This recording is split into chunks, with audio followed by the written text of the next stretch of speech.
Chinese lo nei tu pakhat hianin sakor var mawi tak mai chu aneya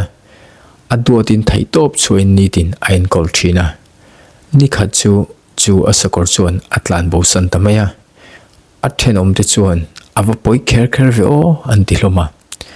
ni rai vak lo nu chuan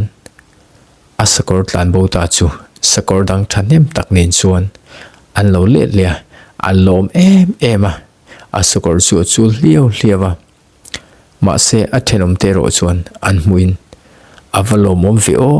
engwang he niang le he thil thleng hi chu thil pakhat khat sign te ni lo mo ti in andil ro zo na te an nei vele neuwa ama ro chu Chinese farmer pa chuan eng tin mai na chang lo ani tu khat chu afapa chuan sakor chung chuan asira sakor chung tang chuan tlain angal ru atitliaka chu thil thleng chu athenom te chuan an mu vele an sakor te hi an chung ko ta na van doina thlen tu mai an ni don hi ti in pakhale pakhat in en chung chuan an soi neu newa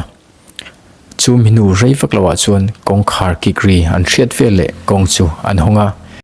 sipai lu tura chung lama thupek ni in ma se afapa chu lut rual ani silo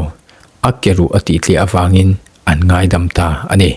chu thil theng chu athenom te chuan anan mu chuan mak an ti ema afana ihle maya ti in pakhale pakhat in en chung chuan an soirol thup ani ole he video en tak mang hianin enge iril ruwa zirlai lo lang comment lama lo drop ve tur chen ka som tak se cheni he video hi thai ti zong te ni chuan lo share ve nge ro